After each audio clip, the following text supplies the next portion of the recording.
18 de outubro de 2024. Nesta sexta-feira da 28ª semana do Tempo Comum, a igreja celebra a festa de São Lucas Evangelista. Em nome do Pai, do Filho e do Espírito Santo. Amém. Meus queridos filhos e filhas, muito bom dia, vos saúdo com a paz de Jesus. Que alegria nos encontrarmos nesta manhã, desta sexta-feira, sextou, que alegria.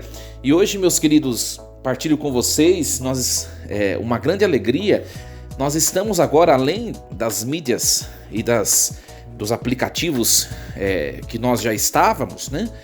O YouTube, o Instagram, a página do Facebook e também um canal do WhatsApp.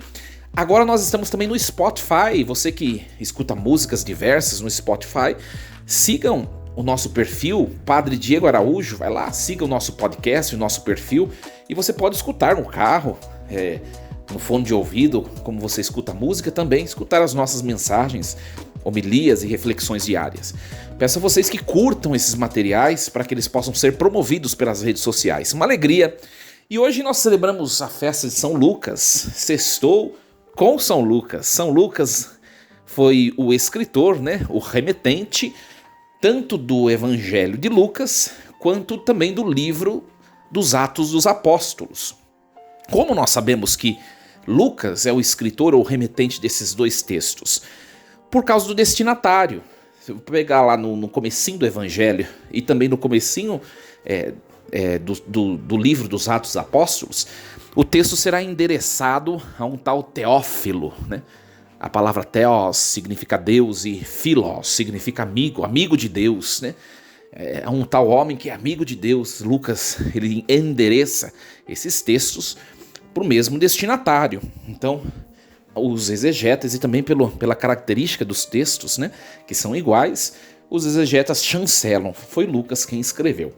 Meus queridos, Lucas, ele foi médico, né? Por isso hoje também com alegria, antes de refletirmos a vida desse evangelista e também a palavra de Deus, eu quero cumprimentar todos os médicos, enfermeiros, todo o pessoal da saúde que doam suas vidas para que as pessoas, o próximo, tenha vida, né?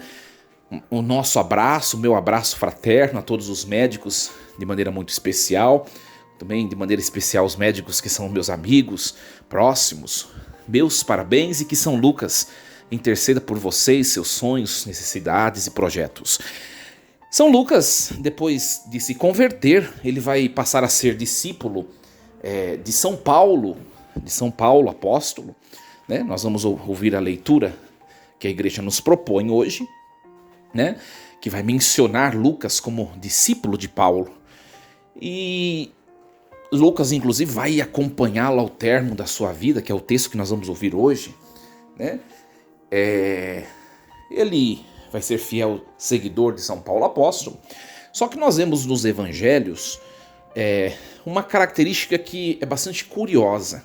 Lucas é o evangelista por excelência mariano. É o evangelista que mais fala de Nossa Senhora, da Virgem Maria, mãe de Jesus, nossa mãe. Então, provavelmente, ou vamos dizer certamente, né?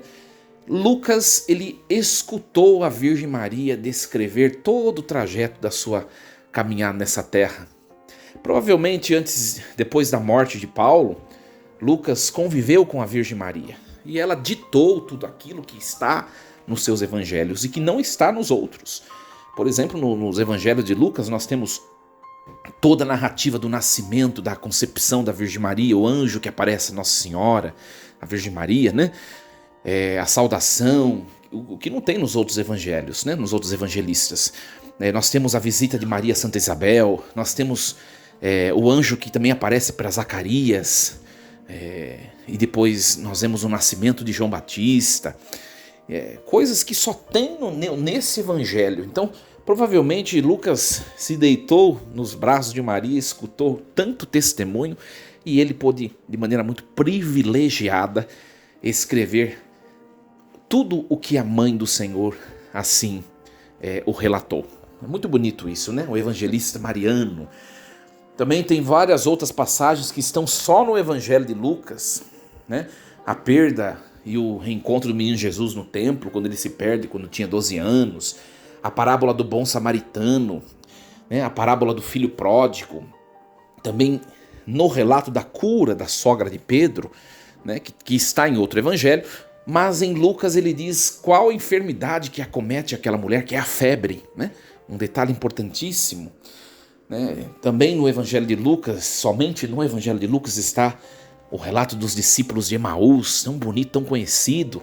Jesus que sua sangue, só está descrito isso no Horto das Oliveiras, né? Só está escrito isso no evangelho de Lucas. Olha só a importância que tem este evangelista para toda a tradição e descendência cristã, né? Meus queridos, nós não sabemos com exatidão qual foi o motivo da morte de São Lucas. A igreja se reveste hoje de vermelho porque crê que ele foi martirizado, né? Provavelmente foi enforcado na cidade de Roma, na perseguição dos cristãos, né? Mas existem outros especuladores que dizem que Lucas não foi martirizado, que morreu de outras formas. Mas a igreja, na sua tradição, se reveste de vermelho e celebra hoje o seu martírio, a sua entrega a Cristo. Uma característica importante do evangelho de Lucas, aliás, dos Atos dos Apóstolos também, Lucas é o evangelista que prega a salvação universal. Lucas, minha gente, ele não é o único evangelista dos 4 que não era judeu. Lucas, ele era grego, ele era da descendência grega, ele era pagão e depois se converte ao cristianismo, provavelmente pela pregação de Paulo, né? Então, ele se percebendo um pagão convertido a Jesus, ou seja, um cristão que era pagão, né? Ele percebe que Deus, ele pode dar jeito para todas as coisas. E Deus quer salvar a todos, não somente os judeus, não somente aqueles que têm descendência étnica, sanguínea, né, dos judeus. Não, Deus quer salvar todo ser humano, até mesmo aqueles que estão longe, que estão perdidos no distanciamento de Deus. Deus quer salvar também a eles, né? Por isso que a igreja hoje coloca um trecho do evangelho de Lucas, também é uma passagem que só está em Lucas. Jesus, além de enviar os 12, no evangelho de Lucas, Jesus também envia os 72 discípulos. Muito bonito isso. E eles devem ir nos lugares onde Jesus vai passar nesse evangelho, porque Jesus quer salvar todos, quer visitar a todos, quer fazer uma obra, né? Quer fazer uma história de amor com todo ser humano. Muito bonito essa teologia universalista, né, de Lucas, como também é uma teologia, como também é universalista a teologia de Paulo, né? O apóstolo dos pagãos, o apóstolo dos gentios, né? Muito bem, queridos, São Lucas interceda por nós nesta manhã desta sexta-feira, dia 18 de outubro, e hoje nós vamos meditar nessa festa litúrgica a leitura da segunda carta de São Paulo a Timóteo, capítulo 4, versículos do 10 ao 17. Caríssimo, Demas me abandonou por amor deste mundo e foi para Tessalônica. Crescente foi para a Galácia. Tito para a Dalmácia. Só Lucas está comigo. Toma contigo Marcos e traze-o, porque me é útil para o ministério. Mandei Tíquico a Éfeso. Quando vieres, traze contigo a capa que deixei em Troade, em casa de Carpo, e os livros, principalmente os pergaminhos. Alexandre o ferreiro tem me causado muito dano. O Senhor lhe pagará segundo as suas obras. Evita-o também tu, pois ele fez forte oposição às nossas palavras. Na minha primeira defesa ninguém me assistiu, todos me abandonaram. Oxalá que não lhe seja levado em conta. Mas o Senhor esteve ao meu lado e me deu forças. Ele fez com que a mensagem fosse anunciada por mim integralmente e ouvida por todas as nações. Palavra do Senhor. Graças a Deus.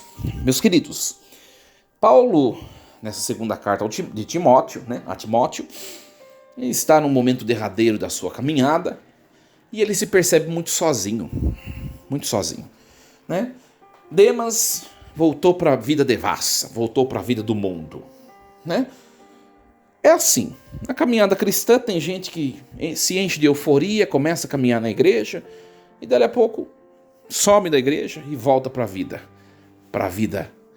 né? Para a vida devassa, para a vida de devassidão, de distanciamento de Deus. Cada um tem a escolha a fazer, não é?